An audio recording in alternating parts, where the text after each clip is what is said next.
আজি আমি কৰি আছো দুটা পাৰ্টি একেলগে। কি পাৰ্টি, কেনেকে কি কৰিলো, কি খালো, ক'ত গ'লো তাকে লৈ আজিৰ ভিডিঅ'টো। আশা কৰো আপোনালোকৰ ভিডিঅ'টো চাই ভাল লাগিব। তো হেল্ল' এভৰিৱান, আসসালামু আলাইকুম। আপোনালোকৰ কি খবৰ? আশা কৰো ভালে আছে আৰু জনাওক সকলোকে নতুন বছৰৰ শুভেচ্ছা। নতুন বছৰটোত আপোনালোকৰ জীৱন ভালকে কৰি তোলক তাকে কামনা কৰিলো। আজি এটা বিশেষ দিনৰ কাৰণে আজি ৰাতিপুৱা অলপ সোনকালে উঠিলো। আজি ৰাতিপুৱা যে ইমান কুঁৱলী পৰিছে তাকে আপোনালোকক অলপ দেখাই দিলো। কুঁৱলী আন্টিৰ কাৰণে যে সূৰ্য মামা উঠিবই পৰা নাই নহয়।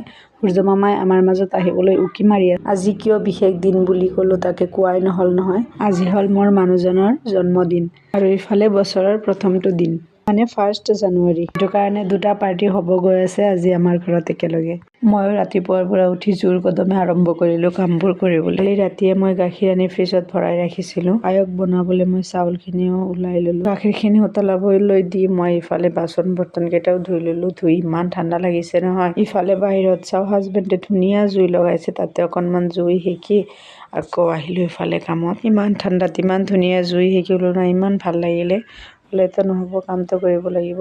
ইয়াতে মই ইমানখিনি চব্জি ফ্ৰিজৰ পৰা ওলাই ললো। আনফালে মই হাঁহ দুটা ফ্ৰিজৰ পৰা ওলাই নৰ্মেল হ'বলৈ অলপ টাইম ৰাখি দিলো। এতিয়া হ'ল মোৰ চবতকে ভাল লগা কামটো, মানে চব্জি কাটা।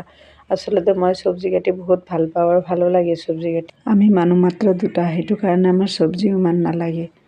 কিন্তু আজি ভাবিছো বহুত কিবা কিবি বনাম, সেইটো কাৰণে চব্জি অলপ বেছিকে লৈ ললো কাটিবলৈ।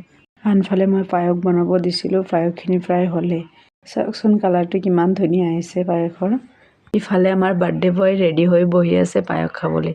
যিহেতু ৰাতিপুৱাৰ পৰা একোৱে দিয়া নাই, ভাবিলো এইটো দিনত ৰাতিপুৱাই ফাৰ্ষ্টতে মিঠা মুখখিনিয়ে কৰাই লওঁ, পিছত বাকী কিবা খোৱা যাব আৰু। আনফালে চাওক মই সকলো ধৰণৰ চব্জি, পিঁয়াজ নহৰু এইবিলাক চব কাটি কুটি ৰেডি কৰি ৰাখিছোঁ, যাতে মোৰ বনাবলৈ সুবিধা হয়। কাৰণ ঘৰত মই অকলে ন, আমাৰ ঘৰত কোনো কামৰ মানুহ নাই। সেইটো কাৰণে নিজৰ কামখিনি চবখিনি নিজেই কৰিব লাগে। কেৱল কাম কৰিলেইতো নহ'ব, ভোকো লাগিছে। ইফালে সেইকাৰণে কুকাৰত ভাত আৰু উৰহি একেলগে দি দিছিলোঁ।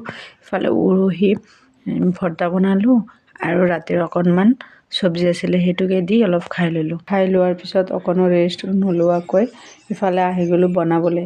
একফালে বনাই আছোঁ, আনফালে ৰুমকেইটাও চাফ চিকুণ কৰি ৰাখিলোঁ। ফাইনেলি মোৰ ৰান্ধা কমপ্লিট হ'ল। আনফালে মই টেবুলতো চব খোৱা বস্তুবিলাক দি দিলোঁ। এতিয়া বলক আপোনালোকক দেখাওঁ মই কি কি বস্তু বনালোঁ। প্ৰথমতে দেখাই দিলোঁ পায়স, তাৰপিছত এইটো প্লেটত আছে বিভিন্ন ধৰণৰ ভাজি, যেনেকুৱা আলু, বেঙেনা আৰু আপোনাৰ ধনিয়া পাতৰ পকৰা কেইটামান বনালোঁ। ইফালে আছে পোলাও, চাটনি, চালাড, শাক, কলডিল ফ্ৰাই, ইফালে এইটো কি ঔটেঙা চাটনি আৰু হাঁহৰ মাংস। সেই বলকচোন ভালকৈ কাঁহী এখনত দি আমাৰ বাৰ্থডে বয়ক দিওঁ।